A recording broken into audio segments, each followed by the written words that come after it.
Hi guys, so the House of Commons is generally a quiet and tranquil place with civilized discussion, but from time to time it turns into a bit of a racket, and on this one occasion on Wednesday, a member of the SNP was protesting against something that he felt very passionate about. Now I'll get to what he was protesting about in a moment, but he was reprimanded by the Deputy Speaker of the House, and then he attempted to take the mace. Now the mace is an important prop in Parliament. It's basically the idea that the Crown allows Parliament and the House of Lords to operate, to pass laws, and if the mace is not there, it symbolises that both houses have no real power. Now, let's get to the video and then I'll come back with why he was protesting. Yes. So I'm therefore delighted and pleased to call upon this House to agree to these amendments and complete our scrutiny and consideration on this bill. I beg to move. The question...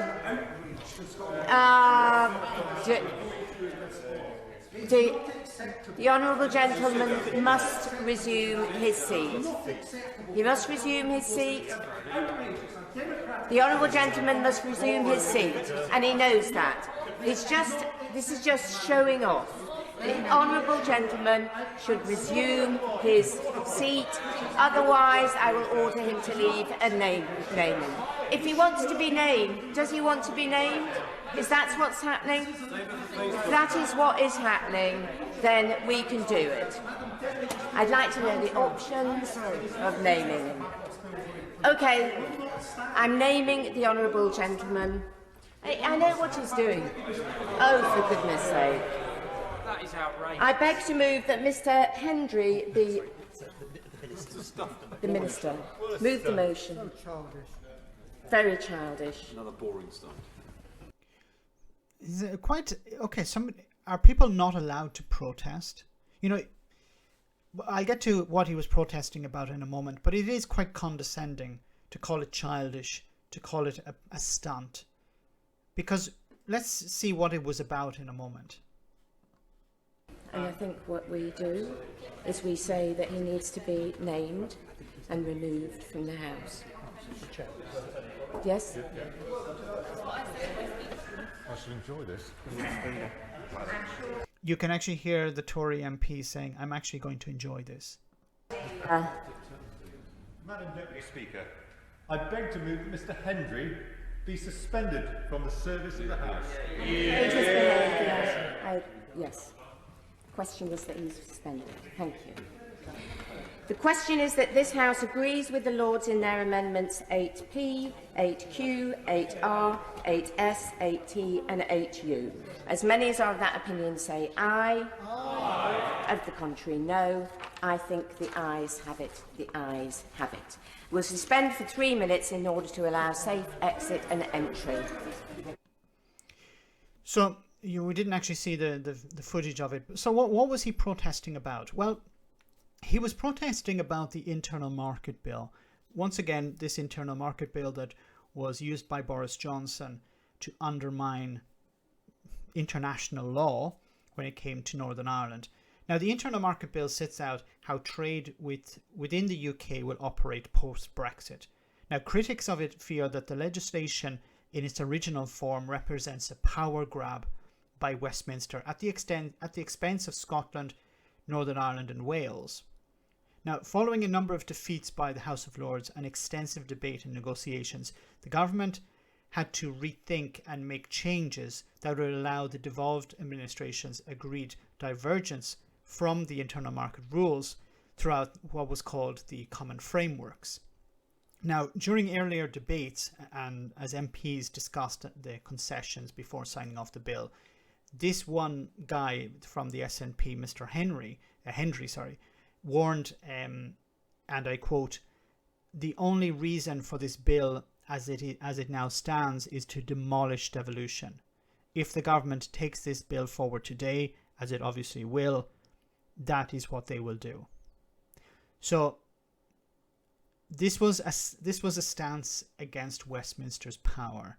This was standing up for devolution. I've talked about it before, how the internal market bill is a power grab. it's taking powers back from Europe. It's delivering some to Scotland, but in other cases, it's delivering powers to an entity in Scotland which is controlled by Westminster. This is always about destroying devolution, because the Tories in Westminster are afraid of eventual independence, Scottish independence, in particular Scotland.